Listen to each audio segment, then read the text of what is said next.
Maui will be home to the Indigenous Crop Biodiversity Festival.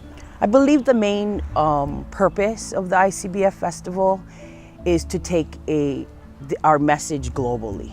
The importance of indigenous crops to the indigenous people of those crops is vital to their preservation, for their culture, as well as for their resilience. It was a vision, and here we are today, officially a sanctioned event of the World Conservation Congress. So Indigenous crop biodiversity is basically we have a number of crops, many of them that feed us. Wheat, corn, rice, taro, breadfruit, and each one of those species of plants has many thousands of varieties, and each one of them are distinct from the other, but they may be closely related genetically. What's beautiful about that diversity is it gives us resilience in our own communities. So, for example, with the kalo, you have varieties that can handle the hot water, warm conditions of down by the coastal lands. They can handle the ehukai, the sea spray that comes in. You have varieties that live way up in the mountains that need the cold water and the high elevations. And each one of those cultivars that was developed by our ancestors have within them the capacity to survive in unique ecosystems. Polynesians were exploring the Pacific and migrated to Hawaii. They brought over with them something like 23 different plants. The researchers have found that probably there's not more than 6 different genetic groups of taro, and they eventually blended all that into the varieties that they have. You know, the native Hawaiians were living in various type of climatic zones. They were developing taro for those areas. So genetic diversity came about because needed specific kinds of genetics that were produced in that area. So here on the Sitar farms, we grow Hawaiian varieties of kalo that has been hybridized by the Hawaiians. But the Hawaiians were actually super smart and very observant in trying to identify different varieties. There's all different ways of identifying kalo, and the Hawaiians had that down packed. Taro, some is good for table kalo, some is good for poi, some is medicinal, some are used for fishing, but all edible. All leaves are edible. Ancient Hawaiians pretty much knew exactly what they were doing by developing certain varieties. I like to talk about modern science and technology versus our traditional science and technology is that with modern science, it's very limited. They don't have the money, they don't have the time. So Hawaiians say, hana ka pulu, the job is not done the way it should be. Whereas ike kupuna, the knowledge of our ancestors, if it took a generation or two, that's what it took. And the motivation wasn't money, the motivation was survival. Lo'a ka mea ai, we have food on the table. That is the most important structure of our ancestors. And mai ho'okano, don't be choosy, don't be picky.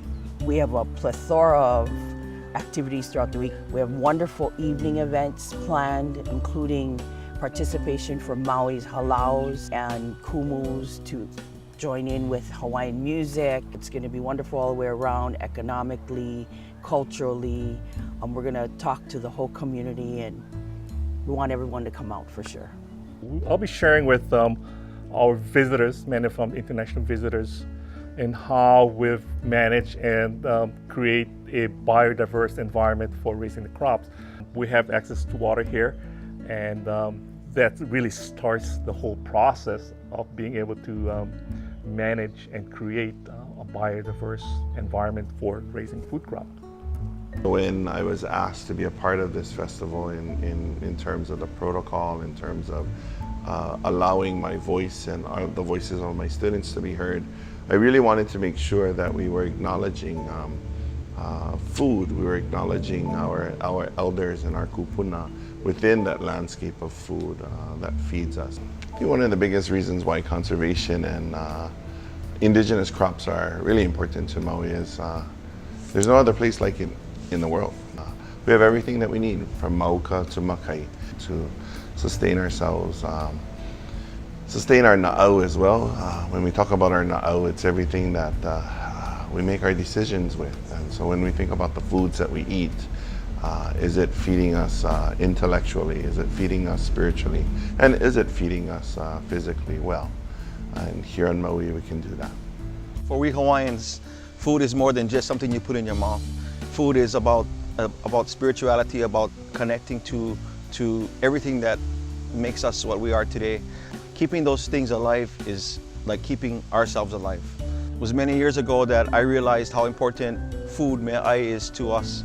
And you know, as a practitioner, as someone who likes to cook, it really comes together, and it makes a lot of sense, you know, for us to secure our native varieties of plants, of crops, because it's who we are. I mean, we need to secure our food for future generations. We need to secure our me'ai for our mo'opuna.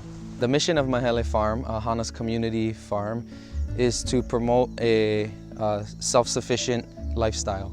And so everything that comes with that, meaning educating local community members on how to grow their own food in a little mala that is rich in history of having good soil and feeding a lot of people in this ahupua'a. In partnership with Kahanu Garden, National Tropical Botanical Gardens, Mahele Farm, I believe we'll be doing a tour of the farm. We can show off the biodiversity here at Mahele Farm. We pride ourselves on our collections and the fact that we don't just stare at them, we consume them, which is the point. So I think it's really important to stress that the Indigenous Crop Biodiversity Festival isn't just about indigenous crops, it's also about conservation. We have people doing fabulous things here all over the island to protect what we have, especially in our watersheds. We have set up an activity for the World Conservation Conference with the ICBF through hike opportunity in our Waikamoi Preserve, and that is on the 30th of August. We're inviting up to 24 people on this hike into the most pristine native forest. It encompasses about 9,000 acres. Pristine native forest is very important because it has a lot of endemic species. I hope what is achieved, that the delegates will learn our island state is so vulnerable to many invasive species, so that's where we need the most support in. The actual term Kumupa'a means to have a strong, firm foundation. So when we have this as part of our Mana'o Nui, or our theme for this year's event, we're thinking about our foundation as a land, as a people, and just all of us collectively. And if we're very grounded in our foundations of what we believe in, how we take care of our aina-based mauka to makai, and when we're thinking about that, that's a foundation that all of us can stand upon with a lot of aloha, with a lot of pride, and with a lot of mana, or spiritual grace. A Kumupa'a to me means it's more than just something literal. It's the work of many hands, and it's the work of many people, and it's the gathering of resource. And when you bring all of that together, you build on foundation. So there's a foundation already set. What we're trying to do is strengthen that foundation, make it firm, make it pa'a. Our mission has a lot to do with keeping traditions alive, plants that our ancestors stewarded for so long. And the more diverse we can be in each and every cultivar, and the more we can eat it and make people ono to it, I think the longer we'll survive. The unique thing about taro, which we call our ancestor, Haloa Nakalau Kapalili, that's our sibling, yeah? And so this is not just a plant, it is part of us. We take care of our elder brother Haloa, and in return he provides us substance to live. The other part of that is the beauty of the relationship that comes with the plants that feed us. Most of them, if you look back far enough, are related genealogically to us. Perpetuating and protecting all of that diversity also protects cultural identity. It helps us know who we are.